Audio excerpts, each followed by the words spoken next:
Ladies and gentlemen, welcome to Zoom Into Wine.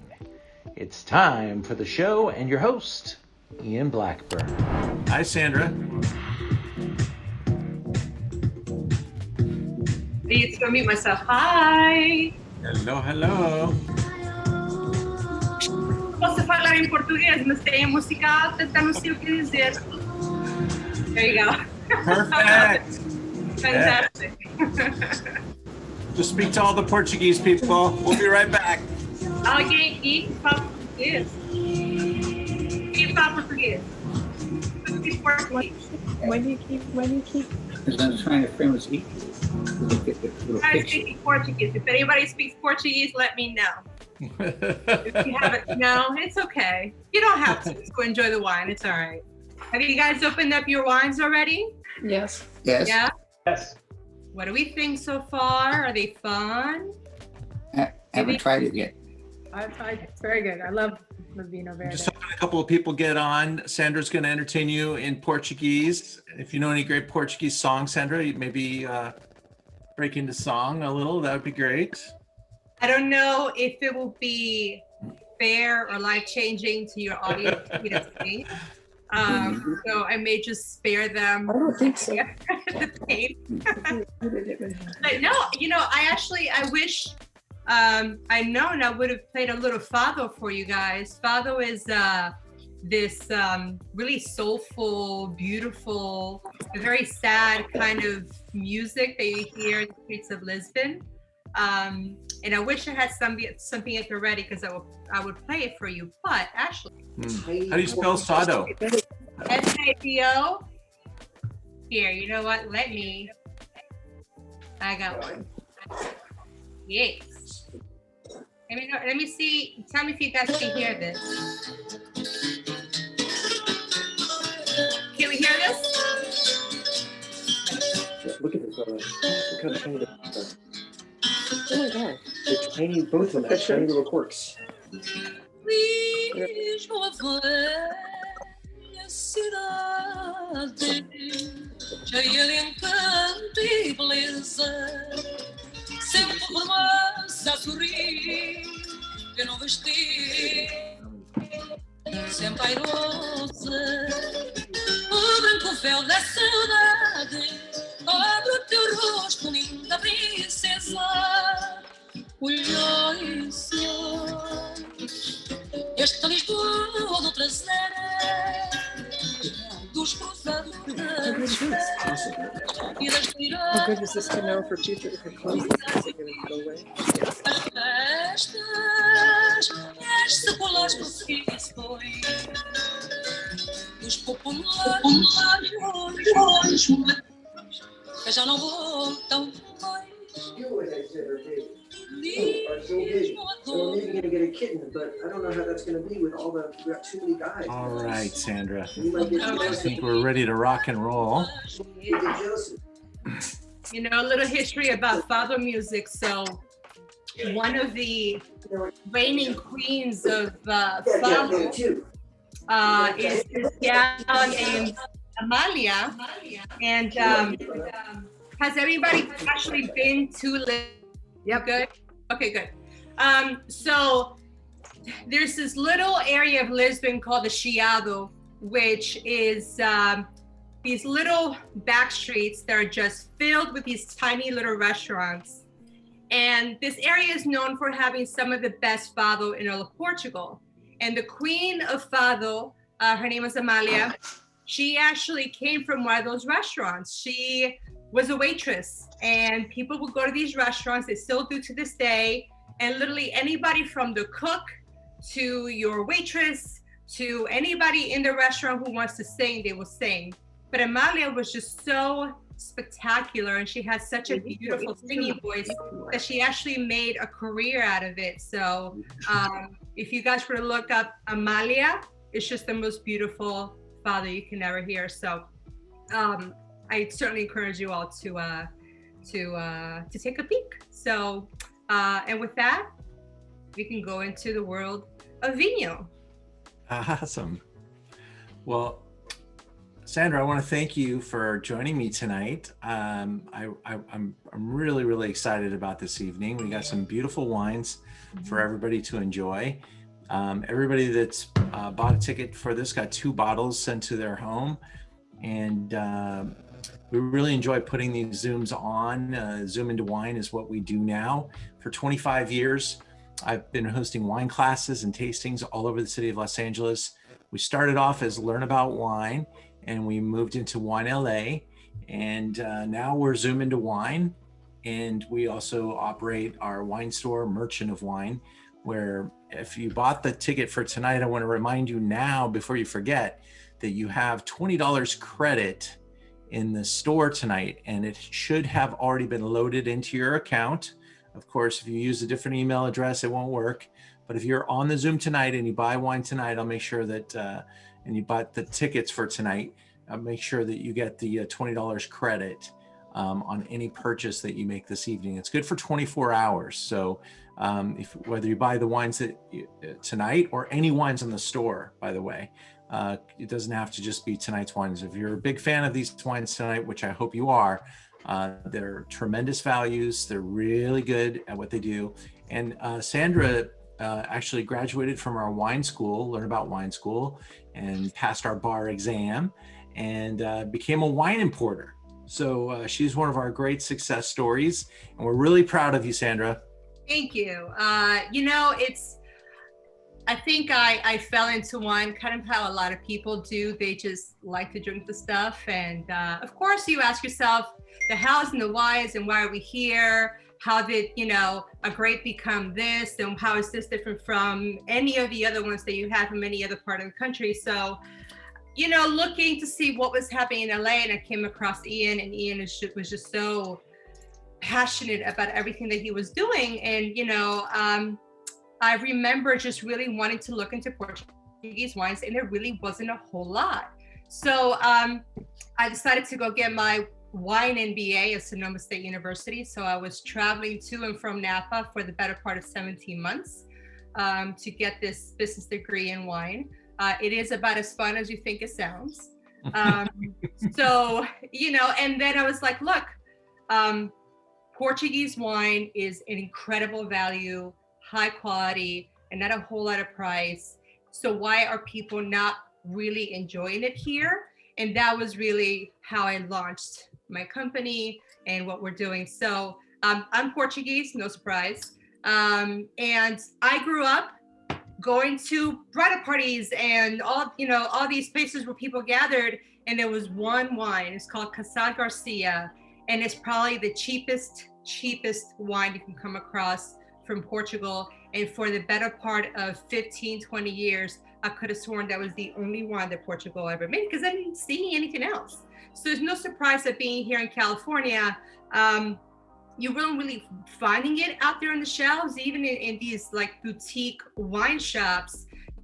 You weren't finding a whole lot. And if you were finding port wine, which we all know and love, and then some Vinho Verde. And traditionally, people think of Vinho Verde as a style of wine, and it tends to be low alcohol, kind of frizzy, and pretty forgettable. But we knew that if you really started to dig a little bit deeper, you could find some wines from the region of Vinho Verde that were just spectacular. And this is actually one of this Chapelleria, which you all should have in front of you. The light is a little weird. Is one of those examples. So we started this company a couple of years ago, and all of our producers are what we consider to be a new generation of winemakers and producers. So Portugal as a country has been making wine for hundreds of years. And in fact, it has a long history with the United States, and the Declaration of Independence was celebrated and signed with Madeira wine. So we go back a long, long time. Nice to meet everybody, finally. So even though they've been making wine for a long time, they didn't start to make good quality wine that could be enjoyed and placed on the international stage until Portugal joined the European Union back in the late 1980s. At that point, that's when a lot of investment was done by the union in Portugal and other countries as well. So we want to bring to the table people that hadn't been making wine for 5-6 generations. These are people our age, folks like me that went to go get a business degree or a master's degree in the University of Lisbon or the University of Porto, and then they went to the Napas, the Bordeaux, the New Zealands, worked a few harvests, and then they came back and they decided to revitalize their own land. My parents left Portugal in the mid-70s.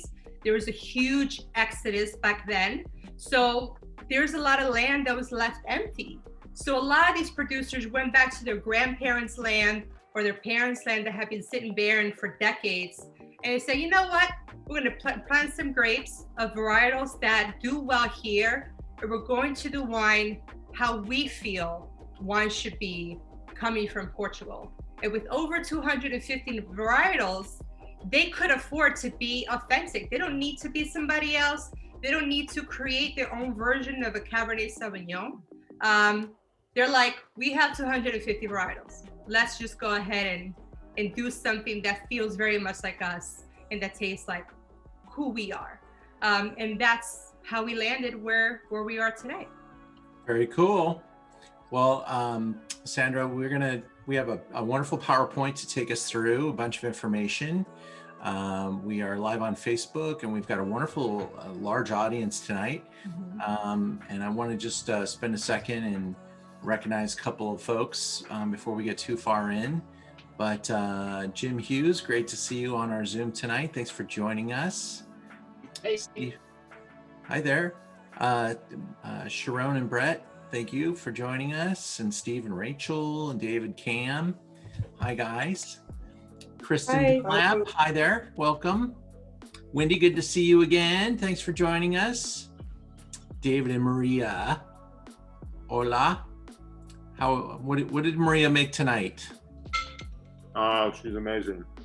Portuguese, because seafood is like you have to have seafood. So we a bit of vegetarian stuff, cauliflower, but we did salmon, and I'm loving this white wine. I have no idea what the pineapple creme brulee. I have no idea. It's like burnt caramel, something. It's something I've never tasted before. It's great. Thank you. Cool, man. Susan and Tom, how are you? You doing a little dinner there? Yeah, we're good. Now we're eating little creme fraiche and salmon roe. Oh, right. Wow. With, Wow. That's perfect for this first wine. Yeah. Mm-hmm. Jess and Garth, how are you guys? Good to see you. We're great. Thanks for having us. Yeah, excellent. You're so color coordinated today. Julie, Edward Sanchez, hello. And your guest, hello, sir. How are you? Good to have you. Miranda and Brandon, thank you for joining us. Where are you guys zooming in from? Koreatown. Koreatown. Is this your first time? We did a couple when the pandemic first happened, and then we haven't done a Zoom in the wine for a little while. But Once a year, that's all we ask. Laura Hoffman, thank you. I see you there. And Eric and Roe, and who is our friend?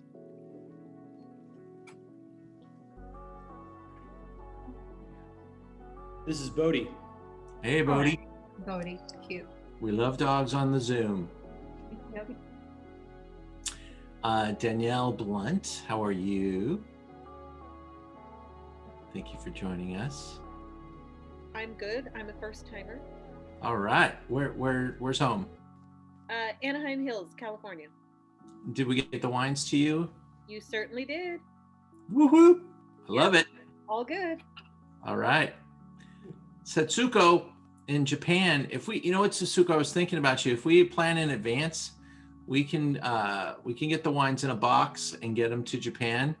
So let's get smart and put a couple of them together for you. I know you asked about it. It would be hard to get the cheese and the chocolate to Japan, but I know you want to do that one with us. But my good friend Dolores, how are you? Doing well. It's always a pleasure to see you in a nice midweek break in life. So Amen to that. yes, cheers. Cheers. We worked pretty hard today, so I look a little thrashed and tired because I got up at 4:30 this morning. But I had to be here at 6 in the morning to receive wine. We have a lot going on. It's actually a surprisingly good moment. We thought after Christmas we would simmer down a little bit, but it's been enormously busy. So we're very, very fortunate and thankful. So I'm so happy to see your face. Peter Work, we found you. At least these wines found you. I got the wines in here again. Thank you so much. Awesome. We actually joined. I'm here with a friend, Jeffrey Back, who's doing some video stuff, biodynamic farming video up here. So we're glad to be on with you guys. Awesome. Peter owns a fantastic brand in Santa Rita Hills called Ampelos, and he's a leading biodynamic farmer. And he was just a recent guest on our Stars of California Wine, and we tasted his Pinot, and I loved it. So great to see you. And Peter, a lot of winemakers from our Zooms come and pop into other categories. I'm not sure why you picked Portugal, Peter, but I'm so happy that you did, and I hope you really enjoy the wines and the presentation. And it's just wonderful to unite with all of you folks. Thanks for showing your beautiful faces. I stare at a screen all day, and this is my social moment. Randy and Lee, hi there. I didn't say hi to you. How are you folks? Good to see you. Again, I know you've been on with us before. We're doing well, enjoying it. Glad to join you again. Thank you both. Thank you. And Michelle, how are you? Great. First timer as well, but I buy your wines first time on a Zoom, and I invited my friend Danielle down there. So we're reminiscing from our Portugal trip from 7 years ago. So, which is where we discovered Vino Verde. All right. Well, let's see. Everybody get to say hi. Kent, I don't know what state you're in, but good to have you on the Zoom tonight. And Sandra, great to meet you. And we are having internet problems, so that's why the no facial exposure tonight. So sorry about that. No problem, but that is a good solution when the internet. Yeah, and we're in Ohio tonight, so Ohio. America. Yep. Excellent. Well, so great. Glad to have you representing Ohio, and thanks for zooming in with us again. So Sandra, did you have the idea before you came to our wine classes of becoming a Portuguese wine importer? Was that the big plan? No. I actually wanted to open up a wine bar because why not, right? But I wanted the wine bar to be specifically Portuguese wine. And then I was like, people don't really know where Portugal is on a map. So what's going to drive them into a Portuguese specific wine bar? So then when I started looking around, I was just like, there's not a whole lot of it out here. So maybe I can be a solution to that. I mean, we were very cognizant that this is California. California is world renowned. It's a beautiful region. They make incredible wines, and it's kind of like bringing sand to the beach a little bit. But we knew there was an opportunity to introduce the wines to folks who were looking for something different, for people who like to travel and who just wanted to just expand their borders, right? And we felt that it was a good option to do that, and I was like, why not? And there weren't really a whole lot of people that were bringing in Portuguese wine, so I felt I'll just take the plunge and I'll do it myself. And I'm representing my people. Half of my family thought I was crazy, but we're alive and well and having fun and drinking great wine with you all. So we're cool. Yeah. So we have a very industrious audience. As an importer, what can you, in like the 30-second elevator version, maybe tell us some of the hoops you had to jump through to become a wine importer? So I will tell you this. When I went to grad school, we had a legal class, and we had actual beverage attorneys come to class, and they said, this industry is so heavily regulated that if everybody were to follow all the laws and regulations, nobody will be in business. So we all have to get very creative as to figuring out how do you get something from a producer to a ship to here and all the intricacies. So it was definitely a great learning experience. And it's not as sexy as people would like to think, but once you have it here and you put that glass of wine in front of somebody who's never had Portuguese wine before, they're like, oh, it's just like this magical thing. So it's very fulfilling work for sure. Good for you.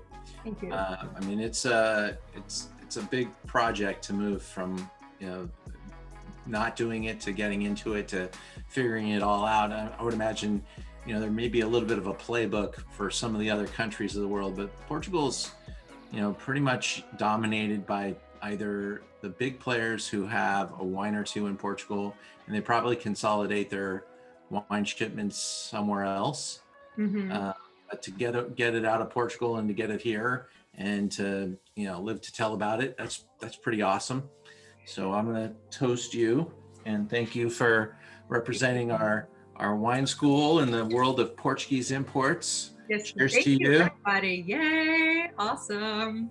Yeah, so we've got two wines that we're sharing from Portugal tonight that Sandra imports. These are smaller family-owned wines, and we're going to learn all about them. And if you have any questions, you can throw the question in the chat box.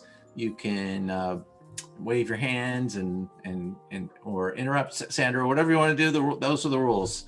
But we are going to go into the slideshow and take a look at what we've got.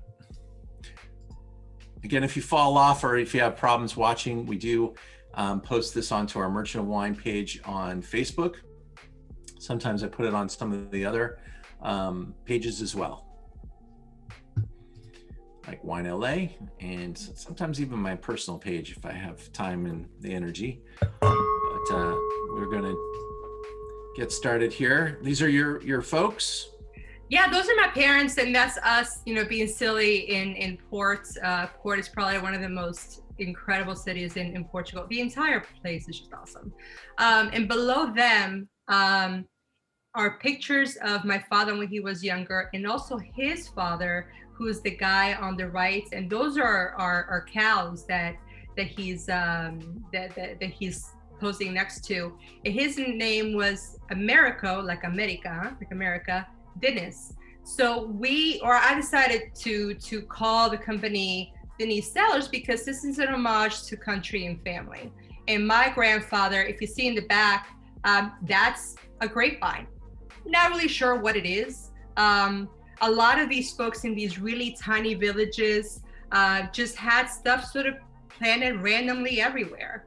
And to give you an idea of what things look like in their village, imagine watching the Flintstones, but a live action version of that where the houses are made out of rock. That's exactly where my parents grew up. So they were farmers, they were poor. They didn't have any money, but they never went hungry. So within our family, we either grew the grapes, we made the wine, or we sold it.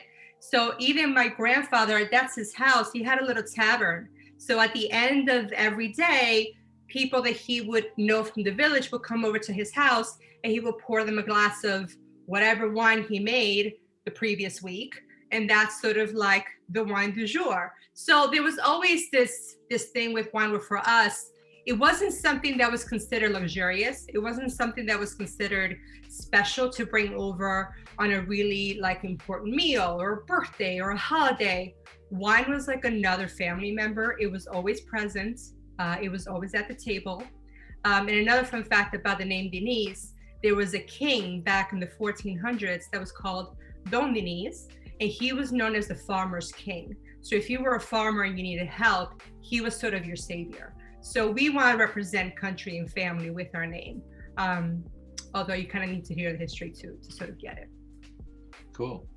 I got to visit Portugal basically right before we kind of closed down. It was my first trip to Portugal, and I was in Oporto.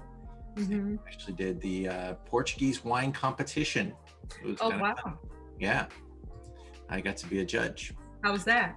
It was incredible and overwhelming, quite honestly, because you're about to examine the reasons why it's overwhelming. Because first of all, Portuguese as a language, I mean, I have a hard enough time with English, and just enunciating the names, the grapes, the places, the appellations, and quite honestly, my familiarity with the places less traveled is almost zero. I wanted to take a group to Alentejo a couple of years ago. That didn't work out.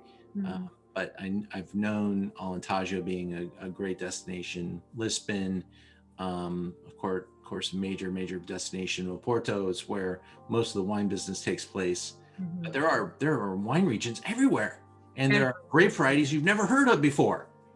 There's over 250 of them, and that is not even being, that's not even, I mean, look, there's some varietals that even I have no idea what they represent, but there's a really fun history as to why there are so many and how they were used in the past. But every varietal represents something, whether it's acidity or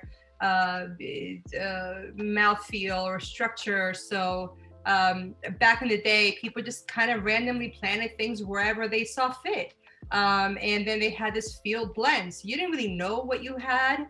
But the advantage to that was that a lot of these vines, when clustered together, they were sort of like, it's kind of like herd immunity, where they would sort of protect each other from pests and from other diseases, right? So back in the day, if you had land, you had vineyards planted, you sort of harvested everything at the same time, you threw everything into a bucket, and that was your wine. Now people are being a little more purposeful as to what they're planting where and with the seasonality. And in fact, really exciting news last week, France allowed Touriga Nacional and Alvarinho to be part of the Bordeaux tapestry. So some of these varieties are actually making their way over to more elevated regions. I think they've really given them a push for people to really get to know.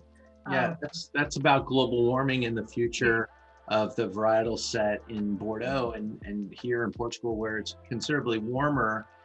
These thicker skinned varieties are thriving, and so France is not sitting on their hands and waiting for disaster to strike. They're allowing people to experiment with these grape varieties that have been permitted to be planted in Bordeaux, and I doubt you'll see an Alvarinho or a Touriga Nacional in the next year or two, but they're now permitted to be planted as part of the set and to be called Bordeaux. So that's pretty good international news and pretty bullish for the future of the wines of Portugal, I think. Yeah, and also those two varieties, they're actually found here in the States already. Touriga Nacional is in Texas. Alvarinho can be found in Central Coast of California. It might also be in Oregon, if I'm not mistaken. But these are ones that you are absolutely starting to see outside of Portugal. My good friend Clay Mortson plants Touriga Nacional in Rockpile, right next to my Zinfandel. So, oh, no kidding. Touriga Nacional. He actually makes a traditional Portuguese varietal port wine from a small hillside in Rockpile. So yeah, you're seeing it happen, and some of these grape varieties, while they're called one thing in Portugal, they're also called something else in Spain. They may have names that are similar, like Alvarinho and Alvarinho, right? Yeah, it's the NH is still pronounced ñ. It's just in the Spanish you have these little squiggly lines, so you still say Alvarinho. It's just spelled completely different. And to that, Tempranillo from Spain, if you're in northern Portugal, is Tinta Roriz. If you're in southern Portugal, you're Aragonés. So same variety, different names. And even within Portugal, I think there's this one variety called Maria Gomez de Sa, I think, and it's some other white. There's a lot, and that's why there's over 250 varieties, because for the most part, they have different names depending on what part of Portugal you're in. And really, it just comes down to, again, farmers back in the day, they're like, oh, we're just gonna name whatever. So that one particular village can have the name of that one variety, but then you go over a mile down the road and it could be something completely different. Also, David Cam pointed out earlier, and I commented on the chat, there were a couple of very famous popular exports. And I really think you could link the demise of the Portuguese export business to their success. Sometimes when these big juggernaut wines that become, so, big that they become emblematic of the wine region, like, what was it, Lancers, David? And what was the other one that came out? I mean, you couldn't go anywhere and not see a Lancers bottle in the 1970s. Yeah. And Mateus or Matus. As well. Matus, yeah. Yeah. And so those became like, that's what Portuguese wine tastes like. And it was heavily grocery stored, and people think of Vino Verde and they don't necessarily know what that means. And so, there's a little bit of explaining to do, and that's what we're going to kind of do a little bit of tonight.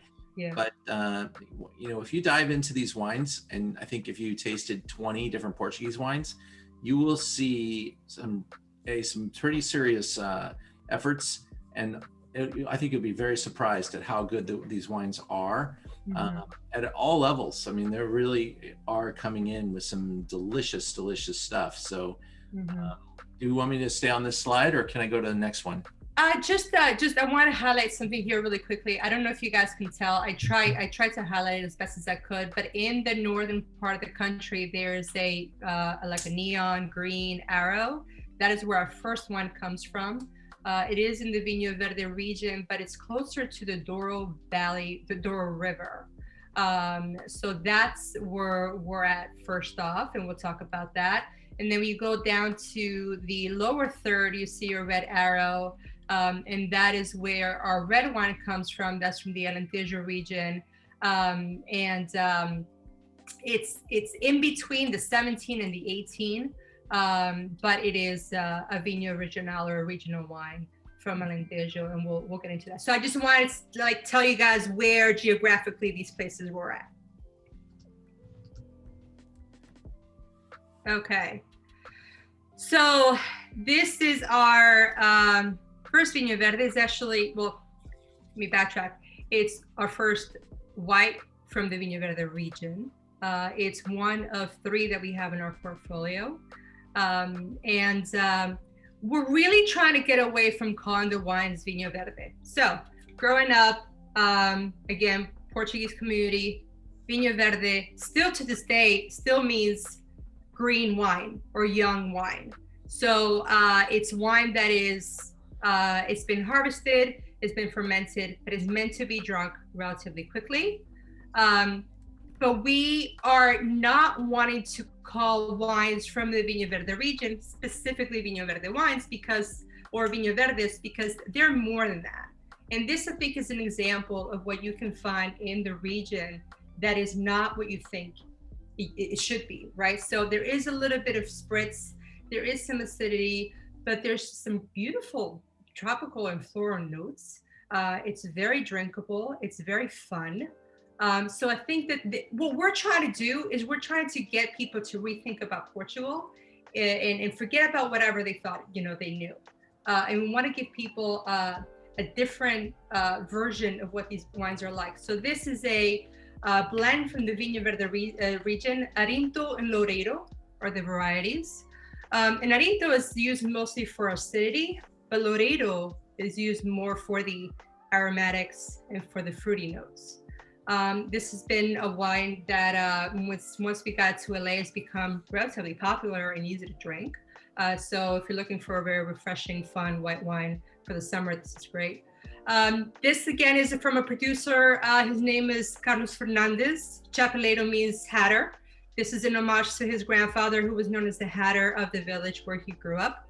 This village is just east of the port of Porto.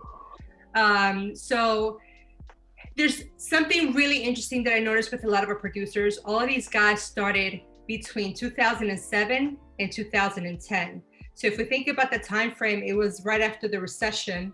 And this was when a lot of these wine companies got started. So this is sort of, you know, a lot of these young producers saying, it's a crap show out there in the world. Everybody's broke. Everybody lost everything, but we are going to look internally and we're going to build from within. And this is one of those wines. He went back to his grandfather's land, and they wanted to pay homage to the terroir. They really want to honor the soil. They want to honor the location. And all of these wines are sustainable. Portuguese wines, for the most part, they are what they call under an integrated production management system. So it basically means they don't use any synthetic pesticides, herbicides, or any sort of chemicals to treat their vineyards or their wines. But, you know, they're sustainable, but if they have to course correct really heavily somewhere, they're allowed to.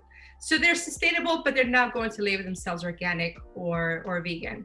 Again, this is Arinto is a versatile grape, provides vibrant and refreshing acidity. And the Loreto is more of a noble grape, and really provides sort of that aroma that we're feeling. So this is a fun one. If you look in the picture on the right, the guy with the hat, that's the producer, the tall guy with the hat, that's Carlos. If you look at the picture next to him, that old man that he's talking to, that's the president of Portugal. So he was at an event maybe a year or two ago, and the president, who was re-elected, by the way, in this year's elections, was there hanging out and really enjoying his wine. So he was really, really excited. And at the bottom is just him just really showing his work. He's a very proud guy. The Portuguese were a very proud people. And it's a one-man show. And he started from nothing. And he finally was able to leave his day job and focus fully on the winery. And it's just, these are wines that we really enjoy. This guy right here is the president. That's the president of Portugal. Can you imagine? No. President of the United States just being randomly out like at a wine, you know, festivity, be like, hey, let me get a little something of whatever it is you're pouring. Never. But Portugal is really investing in its producers, in its agriculture, in its food, in its textiles, and this is evidence of that. That's so cool. Yeah. Sandra, this wine is excellent. One of the best wines I've had in a while. Really? Yeah. That's really exciting to hear. Okay, thank you. I'm already thinking of where I can find it.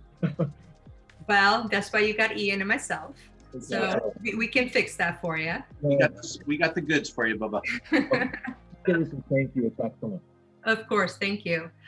So, fun fact. So, Vinho Verde is called Vinho Verde because, again, it represents wines that are very traditionally, they're unripe in style, if you were to translate it from Portuguese to English.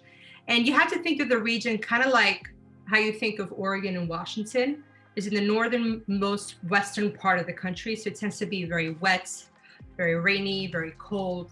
So as a result, you're going to find not a lot of vineyards, but still some vineyards that are planted like this. The trellises are way up high. And the reason that they do that is because they want to be able to get more air in between the grape clusters and to really avoid that rot and that diseases that come with being really moist and humid. So I think you're actually much more likely to find this style of trellising in my grandfather's backyard versus an actual commercial winemaker and wine company. But this you will find in Vinho Verde versus in other regions. Well, I bet it's gorgeous when the leaves are all, Oh, it is. My parents actually in Jersey, they have their backyard, they have a trellis system like that as well. They can never get any grapes because the birds and the squirrels get to them first. So they haven't quite figured out that issue yet. Biodiversity, this winery in particular, but really a lot of the wineries that we work with, they're very cognizant of how they treat their land, right? So they use a very biodiverse approach to their farming, to their production. So those sheep absolutely roam around the vineyards throughout, the day and the year. They aerate the soil, they fertilize the soil. Again, they're not using any harsh pesticides or herbicides. So the animals are free to just frolic around. You will find bird's nests, you will find ladybugs. So this is really the care that today's producers are putting into their wines. So even if you pick up a bottle of Portuguese wine and you don't see organic or you don't see any other sort of certified category, they're working like this because that's what they want to represent. They really want to hone in and care for their lands and be the wine that they're presenting a true image of what they're trying to do. The thing about this Vino Verde is that you just have a little sip and then you have a little bit more and you have a little bit more. It just keeps bringing you back. You just got to keep drinking it. And I'm pretty sure that this is a single serving, right? One bottle? Absolutely. Half a serving, actually. So again, integrated production management. So even though you do see someone hosing down the vines, it is a system that's built on sustainability. So these are practices where they try to be as clean and as natural as possible without being labeled organic or natural. So they still care for their land. And again, it's just beautiful and green and rich and just full of life. They want to create an environment where the beneficial insects are able to thrive and really able to help the growers with their crops. And these are just fun pictures. Of the picture on the left, that is a view of the winery. I believe that is a convent or a former convent up in that area. The Portuguese are very religious, so there's symbolism of Catholicism everywhere. And the picture on the right is really a full serving as a snack. So if you find yourself next to a beautiful bridge in Porto with some prosciutto and cheese and 2 bottles of wine, maybe it's shareable, but you can certainly enjoy that on your own. All right. Well, let's talk about this for a second. We when I promoted this event, we set it up, and I bought the wines from Sandra, and we brought them in, posted them to our website. This wine is posted on the full retail side, but by the time the Zoom is over, the price of this first Vino Verde is coming down pretty hard. And you'll be able to pick up this wine at a really great price and won't need a code or anything. I've already got enough problems getting you the $20 discount. So when you purchase the wines tonight, look for the pricing, but wait till after the Zoom. You'll see the price come down pretty tremendously on this Vino Verde. And I think it's going to be around $15.95 a bottle. So it's just a really great go-to wine that you can drink anytime at that price point. And quite honestly, at $15.95, I still make good money on this wine. So, thank you for that, Sandra. Anytime. And really, I mean, look, I always say that whether it's our wines or other Portuguese wines, and I don't know how Ian feels about this, but just explore. If you see a Portuguese wine on the shelf, pick it up, try it out. Chances are you'll be surprised by the quality to price ratio. And that's really the value proposition of Portugal. I'm sure that having a beautiful, Riesling that you're paying $40 for is amazing. And absolutely we should partake in that. But if you have the ability to buy a blend from the Vinho Verde region for under $20, that's your Monday through Monday wine, if you ask me. Yeah, I've bought probably a dozen different Portuguese wines now, and they all kind of have that. Oh my God, how much is that? Really? Mm-hmm. That's kind of the reaction. I mean, there are some expensive Portuguese wines, and most of them are made by, really famous winemakers that are used to making a lot of wine, a lot of And that's what kind of attracts them to Portugal, because they can make a hellified wine for half of what they make it for in their own country. Right. These wines are tremendous value. So I'm changing the price as we speak. Okay. And you'll see it reflected here in a minute. Yeah. But if I were to put this on the website at the price that I'm at, maybe not a lot of people would have thought of tasting this wine, because I think sometimes wines can be so inexpensive that people have a hard time taking them seriously. And I have no problem selling this all day long. I think it's at $18 a bottle on our website right now. I would absolutely stand behind this wine at $18. But it's just there is a lot of competition out there, and in the Vino Verde world and others, there's quite a few that are kind of compressed down, chasing the kind of bottom price. And that's kind of unfortunate, because this is better than a lot of the Vino Verdes in the market. This is really, really solid, Sandra. This is really nice. Thank you. And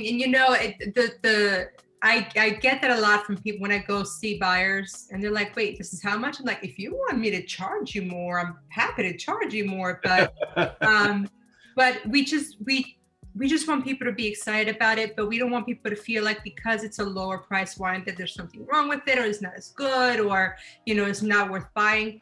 It absolutely is. And just like if you were to go to Portugal, so the first opportunity that you have to get on a plane and go to Portugal, you will not find a bad glass of wine or a bad meal anywhere in the country, regardless of where you go. Even places, their house wine anywhere in the diviest of bars is amazing.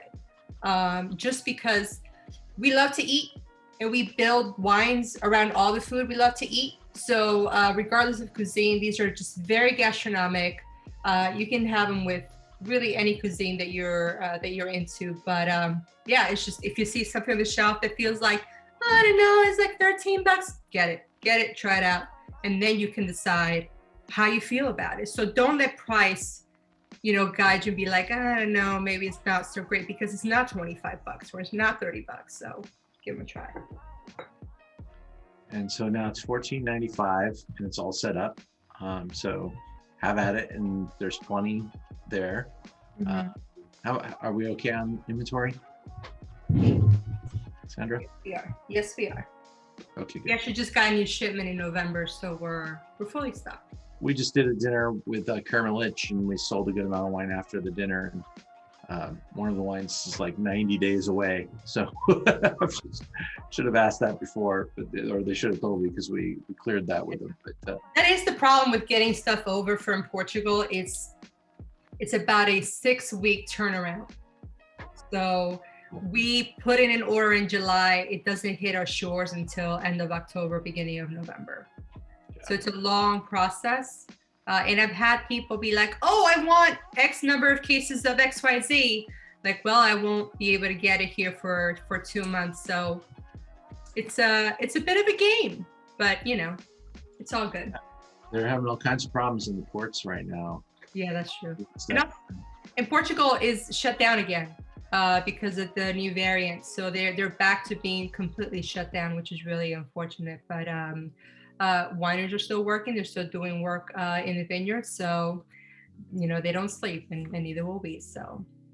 Well, the world's got some strange things happening right now. I mean, we have been for a while, but I've just read a report that the biggest problem is that China is going through so much stuff that they have all the containers.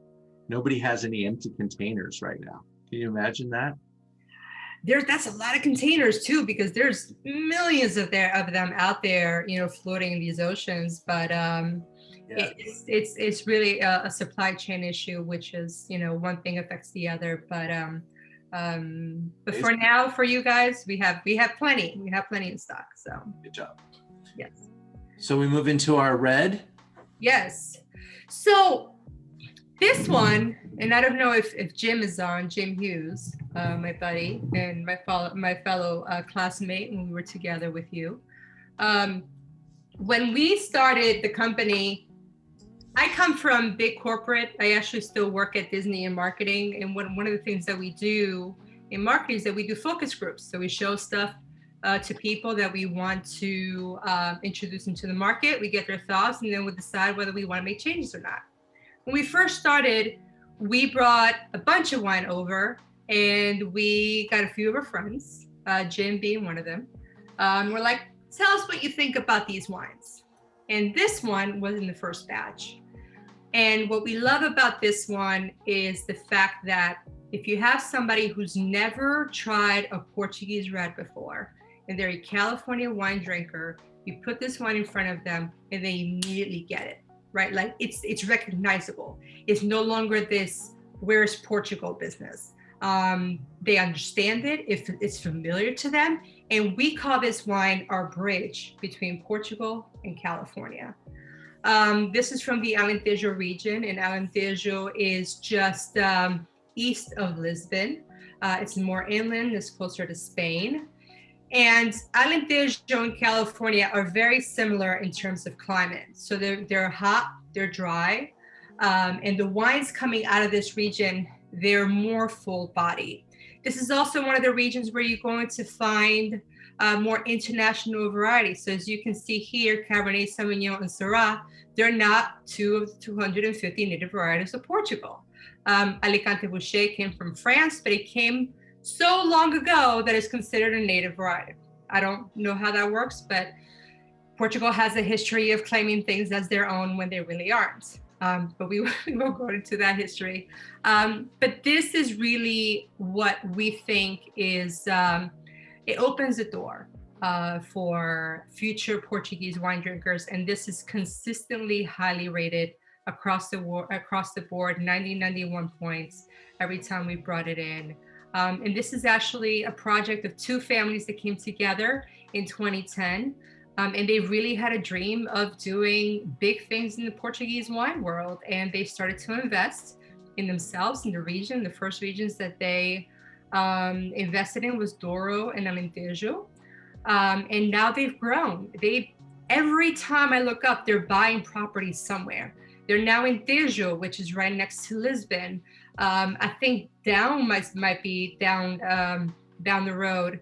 But this is sort of, for me, our hallmark. And this, we consider this to be the queen, or actually the king in our portfolio, because it's just so, it's rich, it's complex, but it's not overly powerful. It still has some tannins, some good acidity, some good fruit. And really, it's one that I turn people to Portuguese wine using this wine. Well, Alicante Bouschet is what the appellation is pretty famous for, right? Yes. So Touriga Nacional is sort of like their version of a Cabernet Sauvignon. And you find that red everywhere in Portugal. And if you have a bottle of red blend, you're always going to have Touriga Nacional. Alicante Bouschet is sort of like the second one. It's really prominent in Alentejo.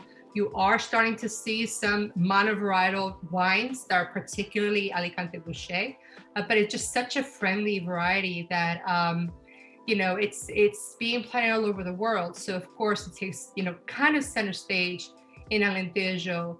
The previous blends, the previous vintages for this wine, it was more Touriga Nacional forward, and Alicante Bouschet was maybe like a lower percentage.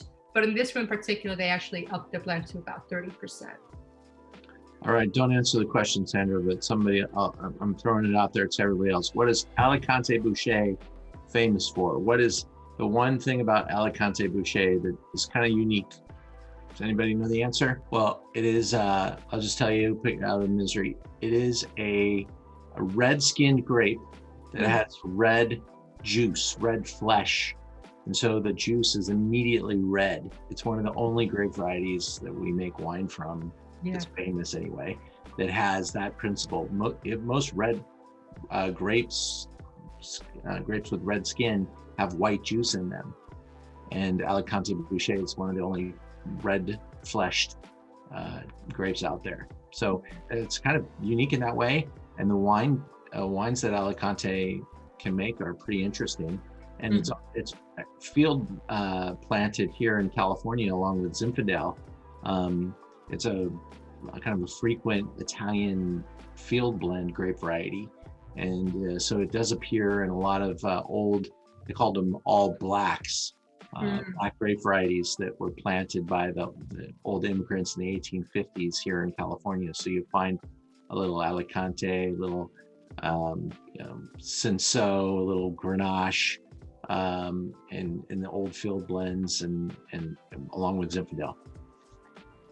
Yeah, and David Cam said that Mouchão's Alicante Boucher, that is a brand, that is a producer from Alentejo, who is probably one of the most well-recognized producers in that region, making these red wines. And they do have Alicante Boucher forward for varietals. So again, you know, it's it just really makes for a nice intensity, but not overpowering.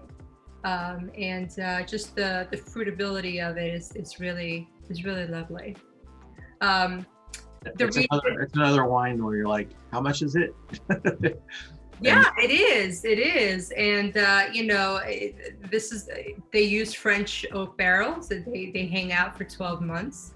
And I think that this is another one of those that drinks above its price point. I think that traditionally at retail, the highest I've seen it be sold for, I think, was maybe 28, but even that's on the high end. But I've seen people sell it for like, I don't know, $22. But either way, I think it's great value, beautiful bottle, and definitely one of our favorites. It's $19.95 to our group tonight, and it's really a great value for $20.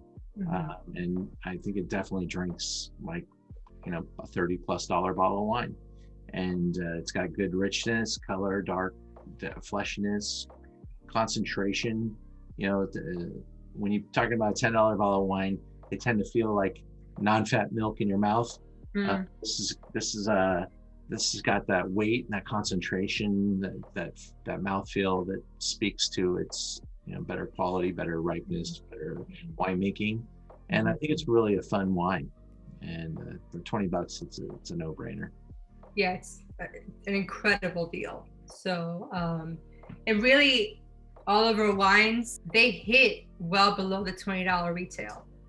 So what we want to do is we want to graduate folks. We want to introduce wines and say, look, here's what you can have for $15. Here's what you can have for under 20. You try it, you're like, it's not bad. I thought that maybe this would be more expensive.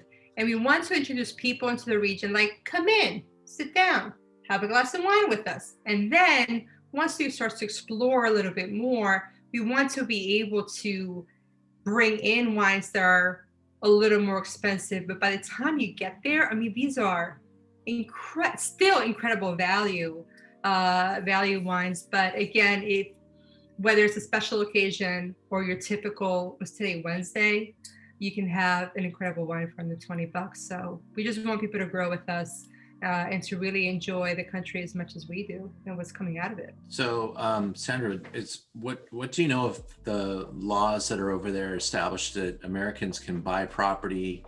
And is it just Lisbon, or is it other towns where you could buy a house and become a EU citizen? I think because we've been looking into this. I'm dual citizenship. I have citizenship in the U.S. and Portugal. I actually have a third citizenship, but that's another discussion. It's called a golden visa.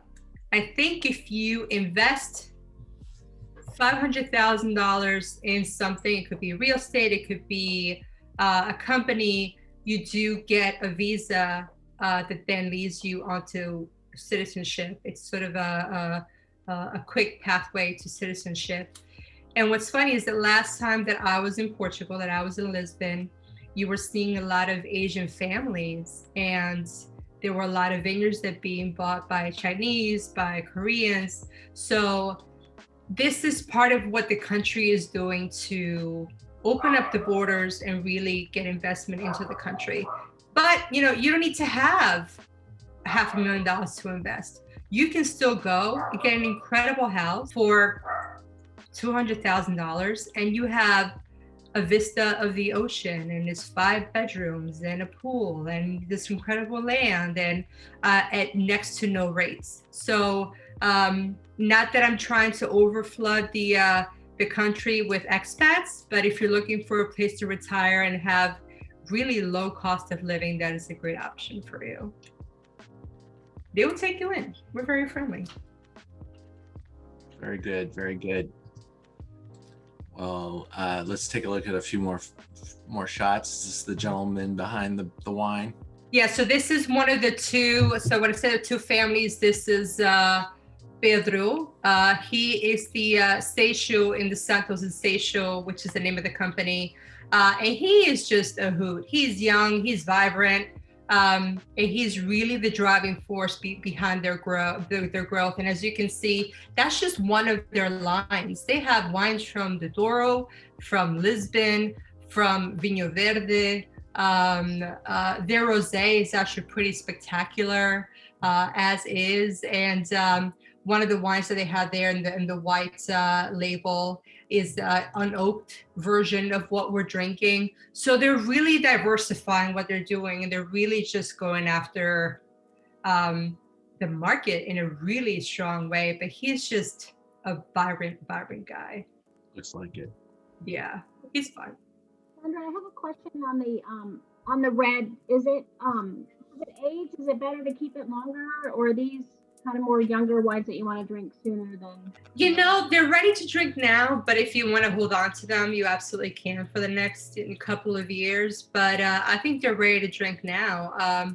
If you want to hold it for 5-10 years, you can certainly give it a shot with the Touriga Nacional and the Alicante Boucher and the 12 months of wood. It does allow for the wine to be held onto, and it's just going to get better and smooth out even more so. So don't be afraid to hold it, but don't be afraid to drink it. I'm one of the few people who don't understand wine collection, because why? So if it's at home, it's going to be drank. But if you like having some stuff, then have it. So why not? Yeah, I was just curious. It's delicious. Thank you. Appreciate it. This is one of the vineyards that they bought recently in the Douro Valley. Again, they're about expansion, but they do prescribe to the integrated production management system. So everything that they do is still very much hand harvested. Fun fact about the Douro Valley. Right now you're looking at this picture and it is in a bit of a slope. The closer you get to the river, the steeper it is. And they do not allow any machinery whatsoever because you can't. The machines will literally roll on down the river. So everything has to be hand harvested. And the Douro Valley, I remember, I think I was in your class, Ian, you had a representative from the Douro Association talking about port wines, and he said, and I still remember, the Douro Valley is one of the most hostile environments you can be in because during the summer it's unbelievably hot, and during the winter it's just frigid cold. So imagine harvesting, and I don't think Portugal harvests at night. In Napa you harvest at night, but in Portugal you harvest during the day. So imagine it's 103 degrees outside and you're out there in the sun, but they're out there singing and they're having a good time, and they love it. Yeah, if you harvested this region at night, people would die falling down the hill. They would. They really would. So it's, God bless them, you know. Again, one of their properties in the Douro Valley, and these are, at some point, they used to be somebody's farmhouse. And a lot of these wineries weren't meant to be commercial. So you have your family members out there harvesting. You know, these are not like young people. These are people of all ages that are out there this is really hard work. It's unbelievably hard work. But they're out there happy, you know, just enjoying themselves. We get a hat if we buy a bunch of this wine. You know, I will work on getting you a hat. I will work on getting you a hat. They have little brands on the hats and everything. They're really, you know, they're really incredible in terms of their marketing. They're really brand focused. They are run like a big wine company, but they're not. I think their team in the office is maybe 5 people. But they're doing everything incredibly well. They're very well run, but they're still a family company, right? They're still considered a small producer. They don't make hundreds of thousands of liters of wine a year. But they're expanding. So they're really investing in Portugal and their company. We're going to see a lot more from them. Hey, Sandra, I've got a quick question for you. Do a lot of these wineries have tasting rooms like they do here in the States? Is that common there? Some of them do. Like this particular company just opened up a couple of tasting rooms. Of course, nobody can go in right now. Right. But I think that what you're more likely to find is regions themselves, like the Alentejo region, the Alentejo wine region. They do have like this massive wine center where you can go and taste different wines. But a lot of these wineries that are bigger, like these guys, they do have a tasting room. The Viña Verde that we had, he doesn't. He may meet you at a restaurant and just pour for you everything that he has. So they're growing, they're getting there. But this one in particular does. I think they just opened up their own retail shop in Alentejo. But if you were to go to Portugal, you probably see like actual wine regions as organizations having this sort of institute where you can go, you can try a lot of these wines. Yeah. So that's the branded hat that Ian was talking about that he's in love with.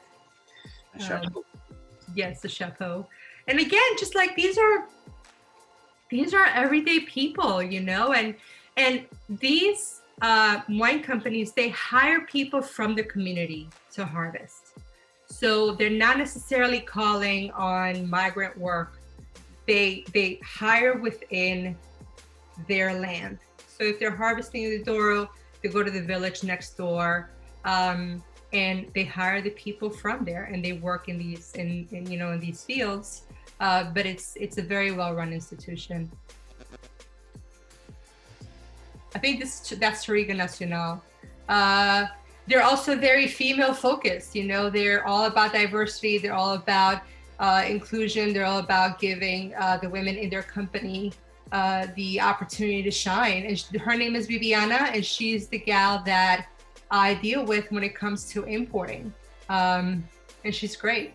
And this is a young company. These are people who are in their late 20s, mid 30s, and they're out there hustling, you know? They're throwing hats everywhere. Hats everywhere. Ian, I will make it my mission to get you in. You know what? I have some wine coming from them. It's a different wine than this guy. I will ask Viviana to throw in a couple of hats. So we can pretend that we're in the Alentejo or the Douro somewhere working. Right. I think that this is the end of the harvest in the Tejo region. Again, that's a small group considering how big a land they have, and they like to have their fun, you know, throwing hats everywhere. Again, Pedro, and I think that's the other guys in his winemaking team. They're just a vibrant young company. And you're going to see a lot of that coming out of Portugal. I think of the idea that this is an old world, old country doing things the way that they've been doing them for the last 500 years. We got to throw that idea out the door. These are vibrant, exhilarating companies that they're taking no prisoners, and they really want to have a presence in the international market. And let me tell you, everybody wants to be here. I put out a call for orange wine that a client of mine wants, and I kid you not, the people call and be like, I don't have orange wine, but I have all this other wine. Everybody wants to be in the United States because the United States for them that's their mecca. They will pull wine from their other markets if there's an opportunity in the United States. Yeah. And I think, there's a question from Michelle. What is orange wine? You want to take this one, Ian, or do you want me to? You go for it. Okay. From what I remember, so orange wine is actually, it's just like you take red wine, you crush it, and you let the juice hang out with the red with the red skins, when you do that for white, you get a wine with an orange tint. So you're more likely than not to find it, at least nowadays, in a more natural style wine, but you are finding it sort of very much in the clear and refined way that you find white wine. So literally it's just white wine that has been sitting in the white skins for X amount of time, and then you get sort of that amber orange tint. And maybe it was in an urn. Sorry? Maybe it was in an urn instead of a wood barrel or something like that. It's kind of like oxidative winemaking, and that's kind of the old school winemaking that they used to do back in the days of Georgia and the old world. And a lot of these ones are being put into these clay pots, amphora wines. Amphoras are back in a big way. They really, really are. So, and I haven't tried a whole lot of it, but you absolutely get sort of that candied orange wine and that really citrusy, sometimes a little funky character to it, but they're really fun. I'm actually turning on to more of these funkified versions of wine, whereas before maybe it was a little more traditional, but there's some fun stuff out there, let me tell you. Very good. I have a question. Just from these two wines alone, the aromatics are incredible. Is that because we just haven't we're not used to that or experienced that? Because are all Portuguese wines this aromatic? Is because it's the varietals obviously that God, I can't speak. I've had too much wine.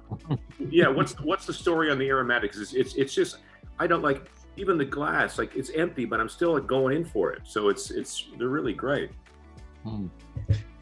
Well, there is plenty of sunshine there, so you do get that ripeness level, those elevated ripeness levels, and I think that the style that they're also promoting there is that that sunshine meets the rock, because you smell the rock and you smell the fruit in the glass too, and they embrace that in the Portuguese wine market. And the Vinho Verde, one thing we maybe didn't talk about, sometimes the alcohol levels are pretty restrained, so you could probably technically drink these at work. Some of them are down around 11% alcohol, and so you can drink them all day. Yeah, I know that. I'll tell you about a conversation that I had this week with one of my producers, but this particular red, because it comes from the Alentejo region, it is about the sunshine, and that's why we think it's really similar to California, right? So you are going to get a little more fruit out of wines from that region, but a lot of Portuguese wines are still very much rustic in nature, right? So it's more about the earth and more about like the tannin qualities of these wines, and there's not a whole lot of fruit. Mostly because a lot of these regions are not as warm, unless you're talking about a Douro or an Alentejo. So it's really fun to sort of like take a trip around Portugal and see what's coming out of these particular regions. But when they blend based on, what do they want that wine to be? And a lot of producers, they want to create what they think Americans want, right? I had a conversation with a producer the other day who was telling me, I want to restrict the complexity, restrict the tannin qualities of the wine, because I think the American market wants something a little easier to drink. And I told her, don't do that. In fact, do the opposite, right? It's like we like structure in the US, we like fruit. So if you take those things away, it's just going to be too out there for our California consumers. So they're still trying to figure it out. But so far, I think they're on the right path. Well, I'm really excited that you were able to bring these wines to us and to do this tasting with us and educate people. I do want to keep the questions rolling, but I'm going to just do a little commercial for some of the upcoming stuff that we have. and we've been working really hard on here back at the office. Some fun games for Super Bowl weekend are starting to appear on the website. So if anything pops up, I just saw it pop up for a second. You might have a different experience when you go to your on your website, but mine anything can happen right now. So this weekend we've got a Bordeaux blind tasting. We're working with a Bordeaux importer who's going to be on the Zoom with us, and we're going to talk about the smell and the taste of the place and being able to kind of identify Bordeaux's blind. And you don't have to be a wine expert to do this class. We're going to deliver the wines to you blind, and we'll unveil them one at a time. We'll pick out which one's our favorite and all that stuff. But really good, producers. Some of them have been around for 1,000 years, and we're going to have a really good time on Saturday. We got a big audience for this program on Saturday too. Jim Fox, LA King, and now a broadcaster for the LA Kings, makes a wine called Patinee. And that is next Wednesday, and that's going to be huge because he has invited his audience to join us. We're going to have a wonderful crowd tasting not only Jim, but also his winemaker and also his partner in the brand. So we're going to have a really full force effort, and these are world-class Pinot Noirs from California. I mean, we're talking top-notch, really great vineyard sources and beautiful wines and beautiful packaging too. And Jim's going to tell us the whole story. A friend of mine, Sarah Halstead, is a comedian and actress, and she also is in marketing for Lucien Albrecht. And so she is going to bring her charms and talents to a night, Valentine's weekend. If you want to drink a little Lucien Albrecht, we've got some nice packages that will get you a ticket to talk with Sarah and hear a little bit of what she has to say. She always brings the comedy to the table too. She's just hilarious and beautiful and fun, and she is one of my great friends. So I'm very excited to do this little tasting with her. So join us. That's on Friday the 12th. And if you are far away, like in Japan, and you just want to grab a bottle of Lucien Albrecht, I'm sure you can find that in Japan, and just join us for the Zoom. Valentine's weekend is all about wine, cheese, and chocolate around here. And we have people doing wine, cheese, and chocolate with us from all over the country. And it's going to be really fun for us to bring together some really great efforts. Here locally in LA, we work with Miele Chocolates, and we've got some really beautiful artisan cheeses and chocolates that we're going to present. Colt Wines is coming down the pipe here. This will be our first time on Zoom doing it. We originally had Screaming Eagle slated for it, but it was proving to be maybe a little too pricey with the Eagle in there. So we'll get a little braver next time and bring in the Eagle. But these are some rock star 97, 98, and 99 point wines from the Napa Valley. Each one of them are $300 and up. And you get a chance to taste them all blind and pick your favorite. And we'll have a lot of fun with this topic. And it's a tremendous deal to be able to do this little tasting here. So take a look at and do the math. It's a really great bargain, and we really want to have fun with the audience there. So think about joining us. The Chardonnay Challenge, my friend Chef Bob Blummer is going to be on this, and we're going to taste these 3 beautiful Chardonnays, Kongsgaard, Sensus, and Sabraja, and talk about how they're a little different appellations, and talk about the California wine style and how they're each made. And we might even have a couple of special guests popping in to spend the evening with us there. Our focus event for the month of February is our Rhone Warriors tasting, which if you click in, you'll notice that today we sold out our bottle kits and all we have are tasting kits left. But the tasting kits are a tremendous value. You get to taste with all 6 winemakers each night. You can do 1 night, 2 nights, or 3 nights. The 3-night package right now is $129 delivered. And that's just incredible because there's some really top-notch guys. Like in night 1, we have Talos Creek and Law, and a brand from Washington called Force Majeure, and some other really great brands like Melville and Andrew Murray, and so a Disney Lasseter. Yeah, Mr. Lasseter is from Disney, and he's got his brand on that night. So things like that. We're working really hard on the calendar, and these events are proving to really help us accomplish what we need to accomplish. Sancerre is coming down the pipeline. Vince Ferragamo is going to do a tasting with us on the 6th of March. Brunello de Montalcino with Vince Ferragamo. We got Matt Dees, one of my favorite winemakers on the planet. He's up in Santa Barbara, and he makes wines for a couple of champion brands. Mail Road and Kimsey will be on this Zoom, and we'll have Matt hosting it with us, so super cool. We're doing a kosher wine event right before Passover. Imagine that. So we'll have a few great kosher wines that we're going to be talking about. And then we're going to be back in Portugal, this time talking about the Douro with the Broadbent guys again. And we'll be talking about some big time fortified wines, some older wines, vintage port and older rubies. And then we'll go up to Paso Robles for a little virtual road trip to a couple different wineries. And we'll have a nice time up in Paso at the end of March. So that takes us all the way through the end of March, and we've got a lot of stuff going on there.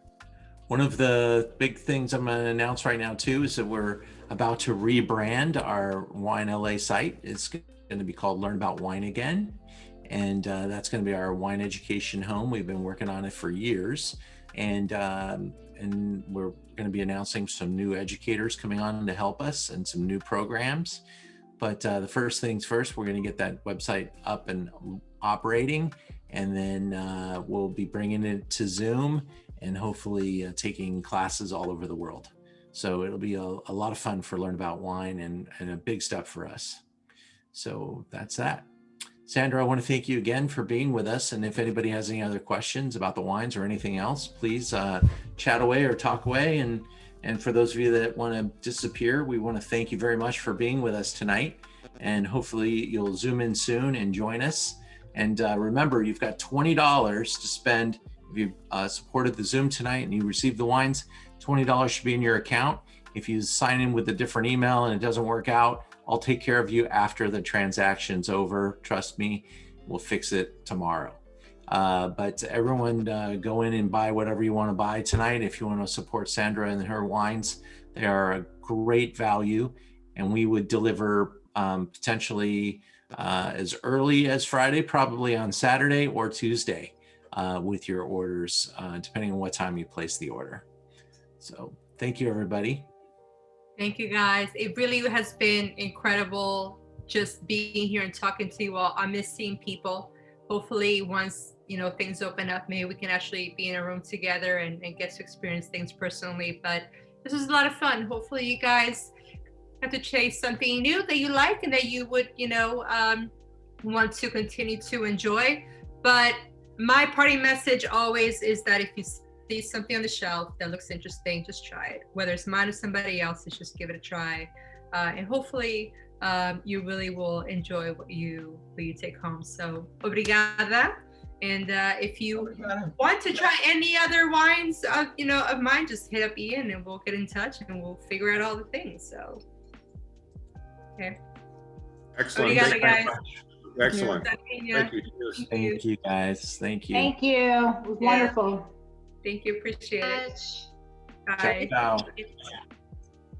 Great job, Sandra. Thank you, Ian. I really appreciate the time and the opportunity. So hopefully we can do some more stuff in the future. I'm sure we will. This was really great, and you were tremendous to work with, and thanks for the great deliveries and stuff like that too. That other one that you really like is coming in April, so we'll circle back. So cool. Thanks, kids. Appreciate Thank it. you, everybody. Bye. Bye, guys. Bye-bye. Thank you. Thanks. Delicious. Thank you. Thank you, David Cam. Thank you, David Cam. President of Portugal. Yeah, yes. Absolutely. It could have been you. I know. Thank you so much, Sandra. Thank you, Ian. Thank you, guys. Bye, guys. Thank you, guys. Be well. Bye. Stay safe. See you.